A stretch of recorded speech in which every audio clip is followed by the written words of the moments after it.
Hello दोस्तों, क्या हाल चाल।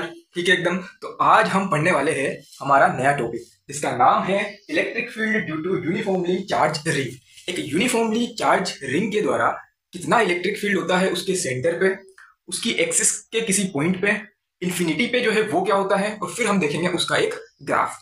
तो आप यहाँ देख पा रहे होंगे मैंने एक रिंग बनाई है, उसके ऊपर चार्ज है प्लस क्यू। ठीक है।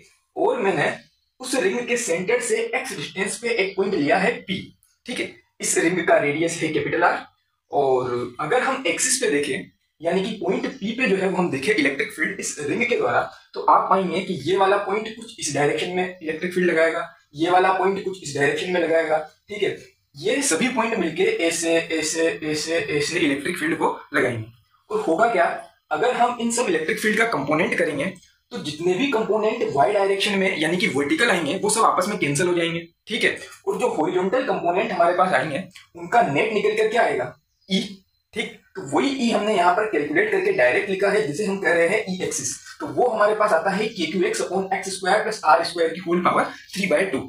ठीक है। इसको आप रिमेंबर कर ले, k q x divided by capital r square plus x square की होल पावर 3/2। डायरेक्ट अप्लाई होएगा ये जब भी क्वेश्चन इस तरीके का आएगा और डायरेक्ट आपको आंसर देगा। ठीक है। सेंटर पर क्या होगा, सेंटर के लिए हमें क्या करना होगा, एक्स की वैल्यू को, इस एक्स की वैल्यू को हम 0 पुट कर देंगे।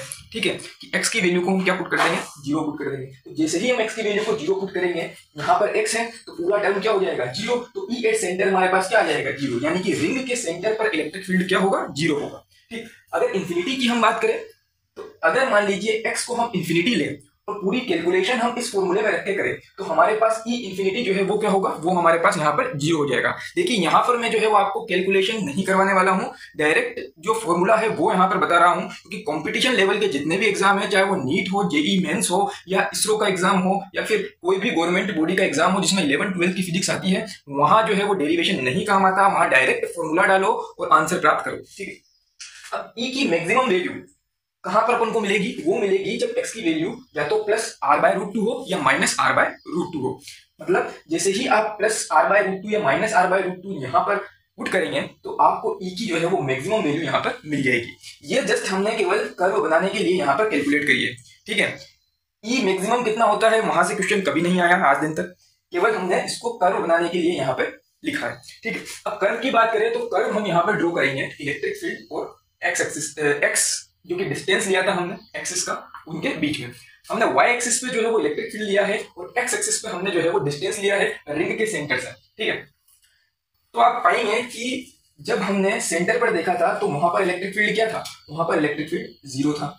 फिर जैसे हमने इंफिनिटी पे देखा वहां पर भी इलेक्ट्रिक फील्ड क्या था, वहां पर भी इलेक्ट्रिक फील्ड जस्ट 0 पे अप्रोच कर रहा था। ठीक है। वही हमने नेगेटिव डायरेक्शन में लिया है, ये जस्ट इसका मिरर आप कह सकते हैं इसको। ठीक।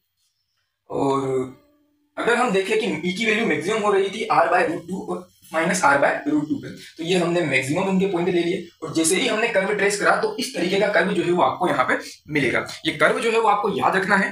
ठीक है। कई बार एग्जाम में तरह तरह के कर्व बना के ऑप्शंस में डाल दिए जाते हैं और पूछा जाता है कि इसका करेक्ट कर्व कौन सा होगा, तो आपको ये ध्यान में यहाँ पे रखना है। तो आज के लिए इतना ही, कल हम फिर मिलेंगे एक नए टॉपिक के साथ। तब तक के लिए पढ़ते रहिए, खुश रहिए और स्वस्थ रहिए।